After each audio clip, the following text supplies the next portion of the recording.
should I do a CFA or an MBA? This is a question which a lot of people ask me. Sir, I've graduated this year. I'm going to graduate this year. In TY, etc., etc. Sir, CFA karu ya MBA karu? This is a very, very commonly asked question.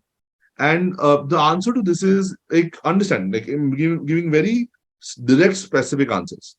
If you are someone who is extremely brilliant and very good with mental maths, like very fast in calculations and all, you can actually go for your MBA because you will be able to normally crack a tier 1 or tier 2 MBA.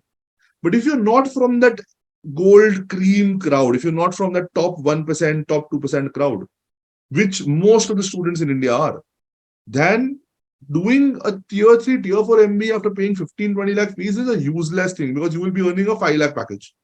It doesn't make sense to pay so much for an MBA and not earn anything because tier 3, tier 4 MBA colleges would not give you the value which you want.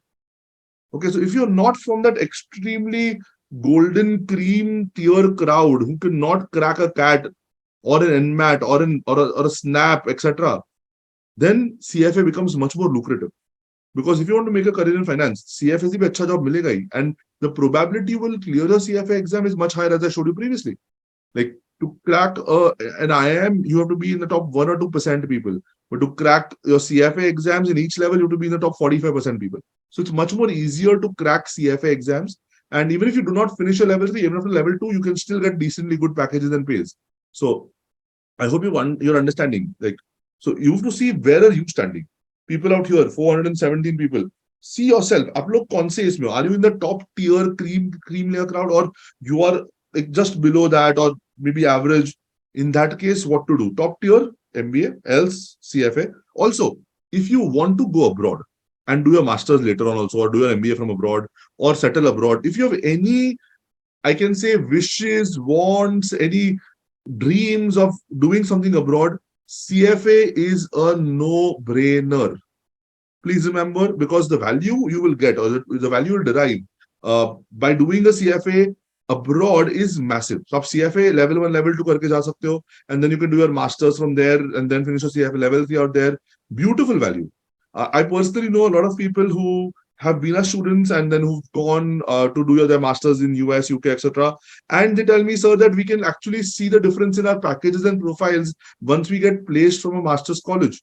Because our peers get, for example, they are getting 100 rupees. We get 125 rupees. We get that extra money because we've done that CFA level 2 before we started our masters. And we even get better profiles. It's not just the money, it's even good work which they get. So if you are someone who has plans of moving abroad, CFA is a no-brainer. Okay. Now, ideal timeline to do multiple things together. So CFA and MBA साथ में करना है, so how can you do both? So I didn't answer this out here. So should I do a CFA or MBA? I explained you this thing, but like the thing is, you can do both also if you want to, which is very common these days. A lot of people do CFA and MBA both. And how do they manage it? So I've just made a small timeline. So this is, for example, you're in your graduation. So in this, like from the second year of a graduation, you can give a CFA level 1 whenever you want. So you are giving a CFA level 1 before you graduate, CFA level 2 directly after you graduate. Then you're doing a job for 2 years. You see this red part after graduation, and then you do your MBA. This is how your timeline would be. So a very important thing out here is, please remember, MBA is always preferred after some years of work experience. So if you've done some work experience, you will get like better pays, better profiles, better jobs after an MBA. You will, I can say, make the most of an MBA, understand what is happening in the class also, because it's a lot of practical case-based education in MBA. So 2 years of work experience is something which I can say, recommend to everyone before you do your MBA. So in that case, how does it work is, you graduated, you finish your level 1, then along with the job, you're doing a level 2, then you do your MBA classes ka prep is going on, and you do your level 3. So this whole part, that is from your level 2 till your MBA entrance, happens in these 2 years. So you're working and you're studying simultaneously. And then you do your MBA. So by the time you finished 4 years from your graduation, you are already an MBA, you're already a CFA, and you already have 2 years of work ex. This is the ideal timeline to do multiple things together. That is to do CFA and MBA together. Okay, so one thing I'll tell you is, people, you can just take a screenshot of this specific screen because this is a very important screen, and you will just you'll know why. Like this is how you have to actually build your career.